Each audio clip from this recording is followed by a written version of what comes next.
사람은 살면서 한 번쯤 평생 지워지지 않을 선택을 한다. 그리고 나는 그 선택을 42의 어느 겨울에 했다.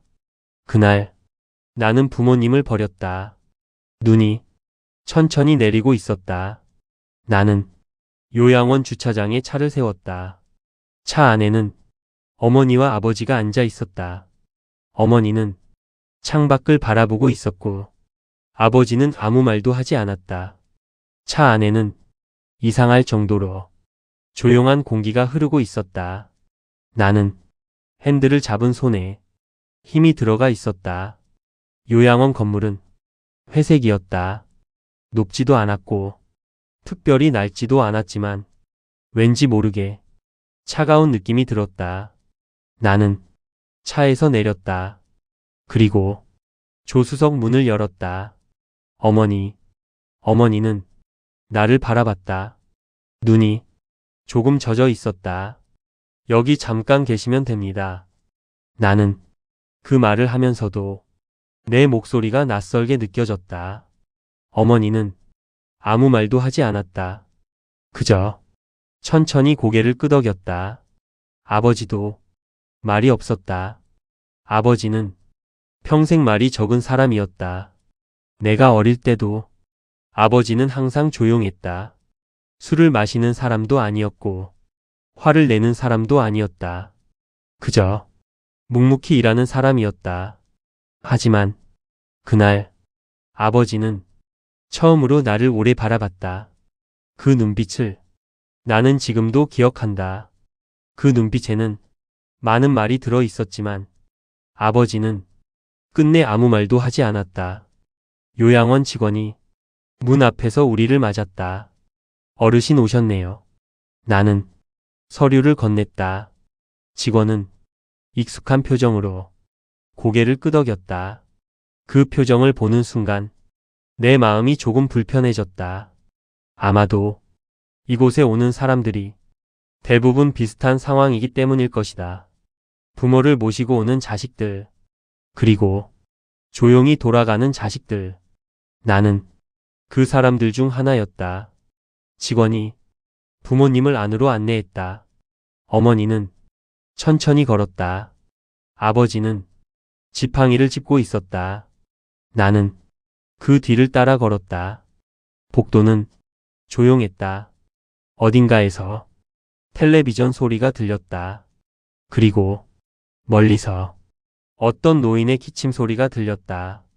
직원이 문 하나를 열었다. 여기 방입니다.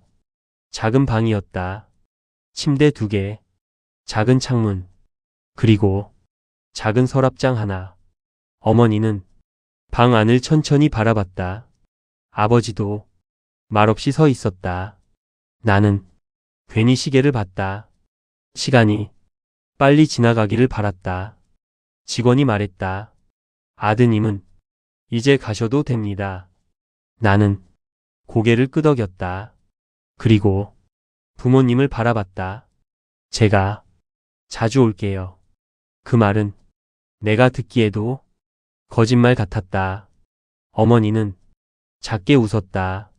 그래, 그 웃음이 왜 그렇게 슬퍼 보였는지 그때는 몰랐다. 나는 문을 나왔다. 복도를 걸었다. 그리고 요양원을 나왔다. 눈이 여전히 내리고 있었다. 차에 올라 시동을 걸었다. 백미러에 요양원 건물이 보였다. 나는 잠깐 멈춰 있었다. 하지만 곧 차를 출발시켰다. 그날 나는 부모님을 두고 집으로 돌아갔다. 그리고 그날이 부모님과 함께 보낸 마지막 날이 될 줄은 나는 전혀 몰랐다. 몇 달 뒤 나는 경찰서에서 전화를 받게 된다. 그리고 그 전화 한 통이 내 인생을 완전히 무너뜨리게 된다.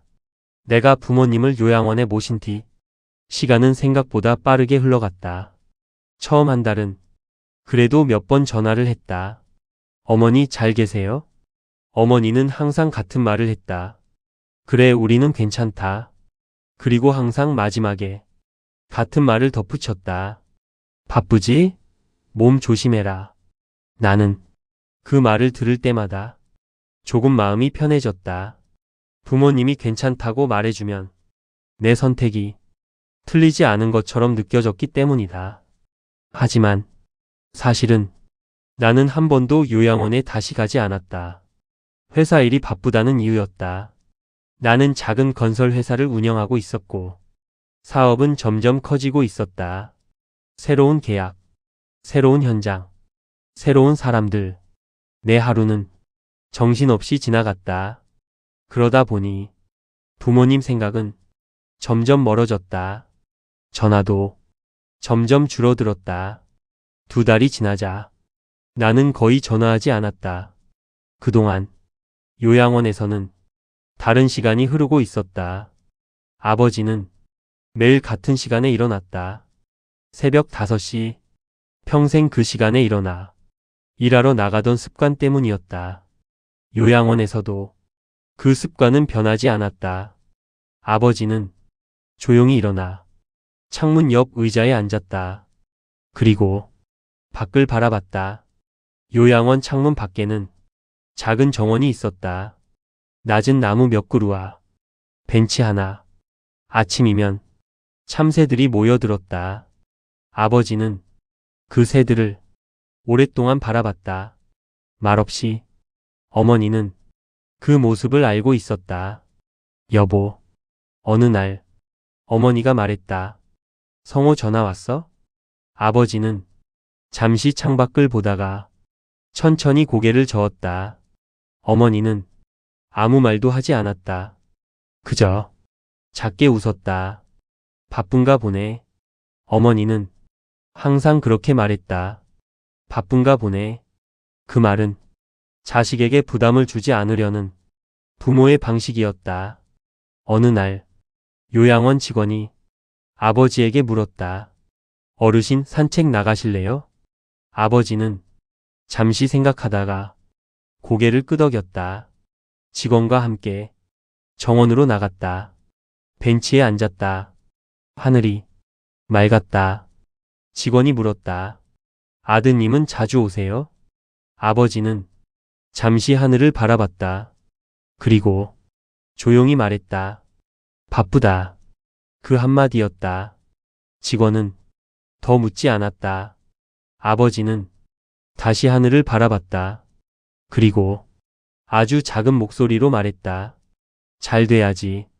그 말은 누구에게 하는 말인지 알 수 없었다. 하지만 그 말을 들은 직원은 잠시 고개를 숙였다. 그날 저녁 어머니가 말했다. 여보, 아버지가 어머니를 바라봤다. 우리 성호한테 전화해 볼까? 아버지는 잠시 생각했다. 그리고 고개를 저었다. 하지마. 어머니가 조용히 물었다. 왜? 아버지는 천천히 말했다. 부담 준다. 어머니는 잠시 아무 말도 하지 않았다. 그리고 작게 웃었다. 맞네. 그날 밤 어머니는 잠들지 못했다. 천장을 바라보며 오랫동안 누워 있었다. 그리고 작게 중얼거렸다. 그래도 보고 싶네. 그 말은 아버지에게 들리지 않을 만큼 작았다. 하지만 아버지는 눈을 감은 채 그 말을 듣고 있었다. 시간은 조용히 흘렀다. 그리고 어느 날 요양원 직원이 아버지를 불렀다. 어르신, 아버지가 고개를 들었다. 직원이 말했다. 병원 한번 가셔야 할 것 같습니다. 아버지는 잠시 직원의 얼굴을 바라봤다. 왜? 직원이 조심스럽게 말했다. 검사 결과가 좀 좋지 않습니다. 아버지는 한동안 아무 말도 하지 않았다. 그리고 조용히 고개를 끄덕였다. 그날 밤 아버지는 창문 옆 의자에 앉아 있었다. 밖에는 달빛이 비치고 있었다. 아버지는 한참 동안 그 달빛을 바라봤다. 그리고 작게 말했다. 성호야. 그 이름을 아주 오랜만에 입 밖으로 꺼냈다. 괜찮다. 그 말은 아들에게 하는 말인지 아니면 자기 자신에게 하는 말인지 아무도 알 수 없었다. 하지만 그날 밤부터 아버지는 조금씩 편지를 쓰기 시작했다.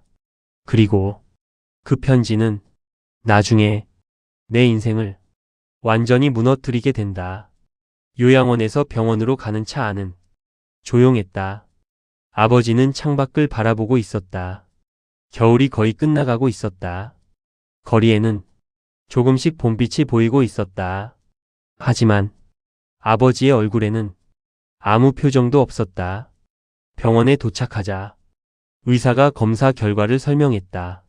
어머니와 요양원 직원이 함께 앉아 있었다.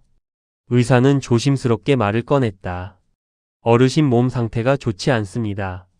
어머니의 손이 조금 떨렸다. 어디가 안 좋은 건가요? 의사는 잠시 망설이다가 말했다. 간암입니다. 그 말이 방 안에 조용히 떨어졌다. 어머니는 한동안 말을 하지 못했다. 아버지는 그저 의사를 바라봤다. 의사가 다시 말했다. 이미 진행이 많이 된 상태입니다. 어머니의 눈에서 눈물이 흘러내렸다. 치료는 가능한가요? 의사는 천천히 고개를 저었다. 치료보다는 통증을 줄이는 방향이 좋겠습니다. 어머니는 얼굴을 가렸다. 아버지는 여전히 아무 말도 하지 않았다. 잠시 후 아버지가 입을 열었다. 얼마? 의사가 아버지를 바라봤다. 시간이 얼마나 남았습니까? 의사는 잠시 눈을 내렸다. 그리고 조용히 말했다. 길어도 6개월 정도입니다. 어머니는 그 자리에서 울기 시작했다. 하지만 아버지는 조용했다. 너무 조용해서 오히려 이상할 정도였다. 아버지는 천천히 자리에서 일어났다. 그리고 의사에게 말했다. 알겠습니다. 그 한마디였다. 병원에서 돌아오는 길에도 아버지는 말을 하지 않았다. 요양원 방에 들어오자 어머니가 말했다. 여보. 아버지는 어머니를 바라봤다. 어머니는 눈물을 닦으며 말했다. 성호한테 말해야 하지 않을까? 아버지는 잠시 생각했다. 그리고 천천히 고개를 저었다. 하지마. 어머니는 놀란 눈으로 아버지를 봤다. 왜요? 아버지는 천천히 침대에 앉았다. 그리고 조용히 말했다. 걔 바쁘다. 어머니의 눈에서 눈물이 다시 흘러내렸다. 그래도 아들이잖아요. 아버지는 창문을 바라봤다. 잠시 후 작게 말했다. 나 때문에 멈추지 말게 해라. 그 말은 너무 담담해서 어머니는 더 울고 말았다. 그날 밤 어머니는 지쳐 잠이 들었다. 하지만 아버지는 잠들지 않았다. 창문 옆 의자에 앉아 오랫동안 생각에 잠겨 있었다. 그리고 천천히 서랍을 열었다. 그 안에는 요양원에서 준 작은 공책이 있었다. 아버지는 그 공책을 꺼냈다. 그리고 펜을 들었다. 한참 동안 아무 글도 쓰지 않았다. 그저 공책을 바라보고 있었다. 그리고 천천히 첫 문장을 적었다. 성호야. 아버지는 그 이름을 쓰고 잠시 멈췄다. 눈을 감았다가 다시 떴다. 그리고 다시 글을 쓰기 시작했다. 이 편지를 내가 읽게 될 때쯤이면 아버지는 아마 이 세상에 없을 거다. 아버지의 글씨는 조금 흔들리고 있었다. 하지만 한 글자 한 글자 천천히 적고 있었다. 아버지는 평생 너에게 제대로 된 말을 많이 하지 못했다. 그래서 지금이라도 조금 남겨두려고 한다. 아버지는 잠시 펜을 멈췄다. 그리고 창문 밖을 바라봤다. 멀리 도시의 불빛이 보였다. 아버지는 조용히 중얼거렸다. 잘 살아라. 그리고 다시 글을 썼다. 그날 밤 아버지는 한 장의 편지를 썼다. 그리고 그 다음 날도 또 한 장을 썼다. 며칠 뒤 또 한 장을 썼다. 그 편지는 조금씩 쌓여갔다. 어머니는 그 모습을 알고 있었다. 어느 날 어머니가 물었다. 여보, 그거 뭐예요? 아버지는 잠시 공책을 바라봤다. 그리고 작게 말했다. 성호 줄 거다. 어머니의 눈이 조금 젖었다. 성호가 읽을까요? 아버지는 잠시 생각했다. 그리고 조용히 웃었다. 언젠가는 읽겠지. 그 말은 어디까지나 희망 같은 것이었다. 하지만 그 편지가 나중에 내 손에 들어오는 순간 나는 내가 어떤 인간이었는지 처음으로 알게 된다. 그리고 그날 나는 평생 지워지지 않을 후회를 안고 살게 된다. 봄이 왔다. 요양원 정원에는 작은 꽃들이 피기 시작했다. 분홍색 꽃, 노란색 꽃, 그리고 이름 모를 하얀 꽃들. 하지만 그 꽃들을 바라보는 사람은 많지 않았다. 요양원에 있는 대부분의 사람들은 꽃보다 기다리는 것에 더 익숙했다. 누군가가 자신을 찾아오기를, 누군가가 자신의 이름을 불러주기를. 어머니도 그 중 한 사람이었다. 어머니는 매일 오후가 되면 정원 벤치에 앉았다. 요양원 입구가 보이는 자리였다. 처음에는 직원들이 물었다. 어르신, 산책 나오셨어요? 어머니는 항상 같은 말을 했다. 응, 그냥 바람 쐬려고. 하지만 사실은 아들이 올까봐 그곳에 앉아 있었다. 한 번이라도, 혹시라도 아들이 요양원 문을 열고 들어올까봐. 하지만 시간이 지나도 그 문은 열리지 않았다. 어머니는 그래도 매일 그 자리에 앉았다. 그리고 요양원 입구를 바라봤다. 아버지는 그 모습을 알고 있었다. 어느 날 아버지가 말했다. 그만 기다려. 어머니가 아버지를 바라봤다. 왜요? 아버지는 잠시 침묵하다가 말했다. 바쁘다. 어머니는 조용히 웃었다. 그래도 그 말 뒤에는 아무 말도 이어지지 않았다. 그날 밤 아버지는 또 편지를 썼다. 성호야. 어머니는 오늘도 너를 기다렸다. 아버지는 잠시 펜을 멈췄다. 그리고 천천히 다시 썼다. 하지만 아버지는 어머니에게 기다리지 말라고 했다. 내가 미안해 할까봐. 아버지의 손이 조금 떨리고 있었다. 몸이 점점 약해지고 있었기 때문이다. 요양원 직원도 그 사실을 알고 있었다. 어느 날 직원이 어머니에게 말했다. 어르신 병원 한번 다시 가셔야 할 것 같습니다. 어머니의 얼굴이 굳어졌다. 여보가 많이 안 좋아요? 직원은 조심스럽게 말했다. 통증이 심해지고 있습니다. 그날 밤 아버지는 잠을 거의 자지 못했다. 배를 움켜쥔 채 침대에 누워 있었다. 하지만 소리를 내지 않았다.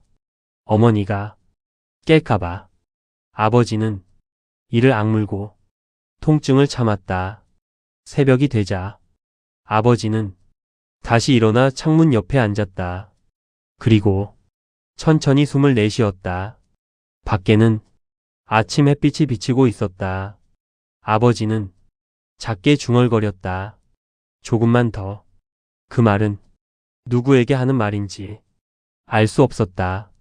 하지만 그 말에는 아직 끝나지 않은 무언가가 남아 있었다. 그 무렵 나는 여전히 바빴다. 회사는 더 커지고 있었다.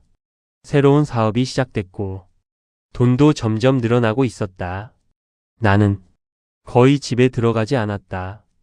회사, 현장, 술자리, 하루가 순식간에 지나갔다. 어느 날 집에서 어머니의 전화를 받았다. 나는 회의 중이었다. 전화가 몇 번 울렸다. 나는 전화기를 바라봤다. 어머니, 그 이름이 화면에 떠 있었다. 하지만 나는 전화를 받지 않았다. 회의가 끝난 뒤 나는 잠깐 생각했다. 이따가 전화해야지. 하지만 그날 밤 나는 그 전화를 결국 하지 않았다. 그리고 그 전화는 어머니가 나에게 걸었던 마지막 전화가 된다. 나는 그 사실을 훨씬 나중에야 알게 된다. 그리고 그때 나는 평생 지워지지 않을 후회를 하게 된다. 어머니는 그날 밤 잠을 이루지 못했다. 창문 밖에서는 봄비가 조용히 내리고 있었다. 요양원 방 안은 희미한 불빛만 켜져 있었다. 아버지는 잠든 것처럼 보였다. 하지만 어머니는 알고 있었다. 아버지가 거의 잠을 자지 못하고 있다는 것을. 며칠 전부터 아버지는 자주 배를 움켜쥐고 있었다. 통증이 점점 심해지고 있었다. 하지만 아버지는 한 번도 아프다고 말하지 않았다. 어머니가 물어보면 항상 같은 대답이었다. 괜찮다. 그 말은 너무 익숙해서 이제는 괜찮다는 말이 오히려 더 슬프게 들렸다. 어머니는 침대에서 천천히 일어났다. 그리고 작은 서랍을 열었다. 그 안에는 빈 편지지가 몇 장 들어 있었다. 어머니는 한 장을 꺼냈다. 그리고 펜을 들었다. 하지만 한참 동안 아무 글도 쓰지 못했다. 눈물이 조용히 떨어졌다. 어머니는 손등으로 눈물을 닦았다. 그리고 천천히 글을 쓰기 시작했다. 성호야. 그 이름을 적는 순간 어머니의 눈이 다시 젖었다. 어머니는 잠시 펜을 멈췄다. 그리고 조용히 중얼거렸다. 보고 싶다. 하지만 그 말은 편지에 적지 않았다. 어머니는 다시 글을 썼다. 성호야. 엄마 아빠는 여기서 잘 지내고 있다. 너는 일이 바쁘겠지? 몸 조심하고 밥 잘 챙겨 먹어라. 그 편지는 너무 평범했다. 하지만 그 평범한 문장 사이에는 많은 말이 숨어 있었다. 어머니는 조금 더 글을 썼다. 엄마는 가끔 내가 어릴 때 생각이 난다. 비 오는 날 내 등에 엎여 잠들던 너. 학교 가기 싫다고 현관에서 울던 너. 그리고 첫 월급을 받아와서 내 손에 쥐어주던 날도. 어머니의 눈에서 눈물이 계속 떨어졌다. 잉크가 조금 번졌다. 어머니는 잠시 눈을 감았다. 그리고 마지막 문장을 적었다. 성호야. 엄마는 그냥 내가 행복했으면 좋겠다. 어머니는 펜을 내려놓았다. 그리고 편지를 접었다. 하지만 봉투에 넣지 않았다. 보내지 않을 것이라는 걸 이미 알고 있었기 때문이다. 그때 아버지가 작게 신음했다. 어머니가 놀라서 돌아봤다. 아버지는 배를 움켜쥐고 있었다. 여보. 어머니가 급히 아버지 옆으로 갔다. 많이 아파요? 아버지는 이를 악물고 있었다. 하지만 잠시 후 천천히 고개를 저었다. 괜찮다. 어머니는 눈물을 참으며 말했다. 병원 가요. 아버지는 고개를 저었다. 싫다. 왜요? 아버지는 천천히 숨을 내쉬었다. 그리고 작게 말했다. 돈 든다. 그 말은 너무 조용했지만 너무 무거웠다. 어머니는 그 자리에서 울고 말았다. 여보. 아버지는 어머니의 손을 잡았다. 거칠고 마른 손이었다. 그리고 조용히 말했다. 울지 마. 아버지는 잠시 숨을 고르다가 다시 말했다. 우리 잘 살았다. 그 말은 마치 마지막 인사처럼 들렸다. 며칠 뒤 아버지는 다시 공책을 꺼냈다. 그리고 또 한 장의 편지를 썼다. 성호야. 혹시라도 아버지가 먼저 가게 되면 어머니 혼자 두지 마라. 아버지는 잠시 펜을 멈췄다. 그리고 천천히 마지막 문장을 적었다. 아버지는 내가 나쁜 아들이라고 생각한 적 없다. 그 문장은 나중에 내가 읽게 되는 순간 내 가슴을 완전히 무너뜨리게 된다. 그리고 그때 나는 이미 너무 늦었다는 것을 알게 된다.